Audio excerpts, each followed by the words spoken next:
নিয়ে সংবাদ সম্মেলন করছে।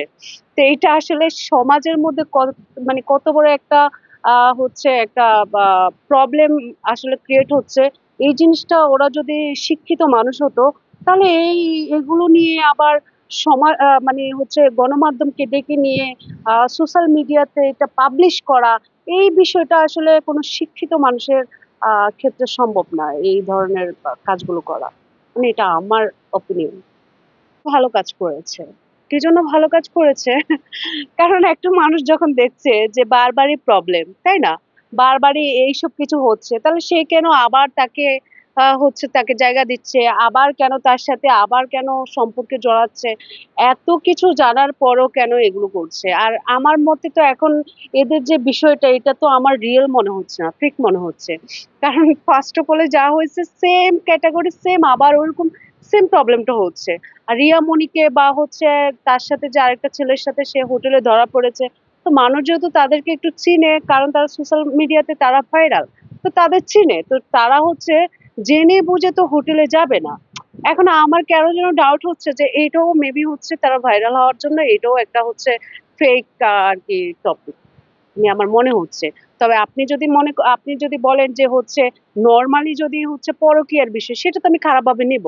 ওই যে আমি ফার্স্টেই বলেছি যে হচ্ছে আপনার আমাকে ভালো লাগছে না, আমার আপনাকে ভালো লাগছে না, তাহলে আমরা সেপারেট হয়ে যাই।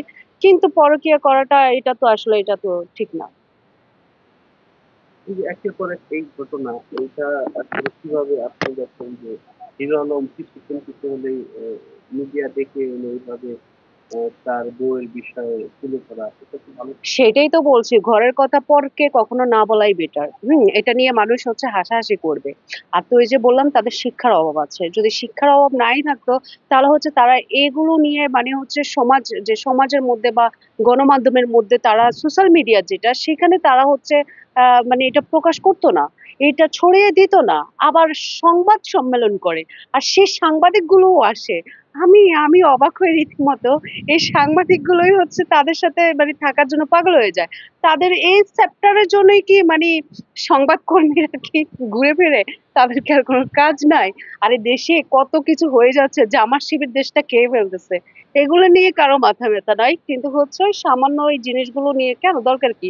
আর এইটা ওই যে বললাম না, গণমাধ্যম যদি হচ্ছে গণমাধ্যমের কাছে যদি সবকিছু বলে বা পাবলিশ করে, এই বিষয়টা যে কতটা বাজে, কতটা নোংরা, এইটা আসলে যদি তাদের ওই চেঞ্জ থাকতো, তাহলে তারা এই কাজটা করতো না।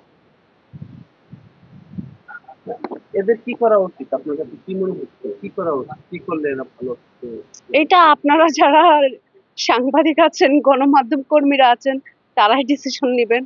কারণ এখন আপনারাই হচ্ছেন মানে তাদের কিছু হলেই বা ছেলে হলেই দৌড় দেন, মেয়ে হলে দৌড় দেন, তাদের কোনো প্রবলেম হলেও দৌড় দেন, প্রবলেম না হলেও দৌড়ান, তাই না? এই সম্পূর্ণ প্রবলেম সলভের বিষয়গুলো কিন্তু আপনাদের উপরে ডিপেন্ড করে, আপনারা কি করতে চাচ্ছেন। আমার মতে তো আপনার সাথেই ভালো লাগে। আমি তো তার সাথে কোনো কাজ করিনি। মানাবে, সমস্যা নাই, আপনাকেও মানাবে।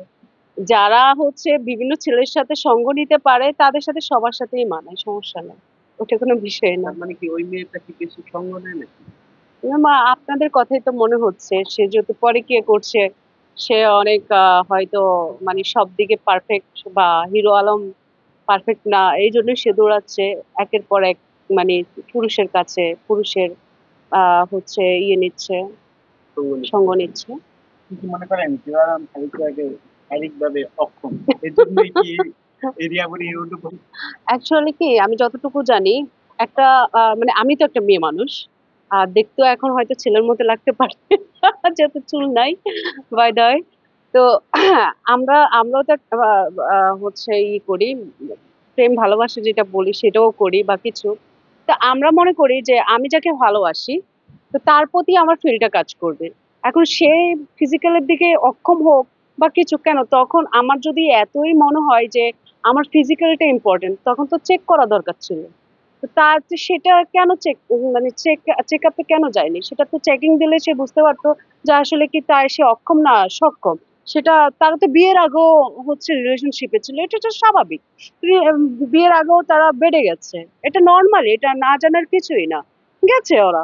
এরপরে হয়তো বিয়ে শাদী করছে বা কিছু, আই ডোন্ট নো, এখনো বিয়ে করছে কিনা আমি জানি না। তো সে কি জানতো না যে হচ্ছে হিরো আলম হচ্ছে অক্ষম বা কিছু? তো কেন হচ্ছে এই কাজ করতে যাবে? যে আপনি যে চেকের কথা বললেন, আপনি যদি কাউকে বিয়ে করেন তাকে কি চেক করবেন? না, আমি কাউকে বিয়ে করব চেকিং এর দরকার নাই। আমি যাকে ভালোবাসি সে সে যেমনই হোক, আই ডোন্ট কেয়ার। মানে লাইক যদি সে সব দুর্বলও থাকে, আমার এটা দেখার বিষয় না। আমার দেখার বিষয় সে আমার ভালোবাসার মানুষ। যদি পরে দেখেন হিরো আলমের মতন হয়ে গেল, তখন কি করবেন? হিরো আলমের কি হয়েছে সেটাও তো আমি জানি না। মানে আমি জাস্ট একটু কথায় কথায় বলেছি আর কি। কিন্তু হচ্ছে ওই যে বললাম যে আমার আমার ভালোবাসার মানুষ, আজ আমার হাজবেন্ড, আমার বন্ধু, আমার সঙ্গী সাথী, যেটাই বলুন, বাট হচ্ছে আমি তাকে ভালোবাসি। এখন তার যদি একটা পাও চলে যায়, তাকে নিয়ে আমি থাকবো কেন? সে আমার ভালোবাসার মানুষ। বাট এই জন্যই, হ্যাঁ, আমাকে হচ্ছে তাকে স্কিপ করে যদি অন্য জায়গায় যাওয়ার দরকার হয়, তাহলে আমি তাকে তাকে আহ, তার সাথে আমি কাট অফ করে দেবো সম্পর্ক, অফ করে তার থেকে আমি অন্য জায়গায় চলে যাব। তাকে রেখে পরপুরুষের সাথে যাওয়া এটা তো ঠিক না।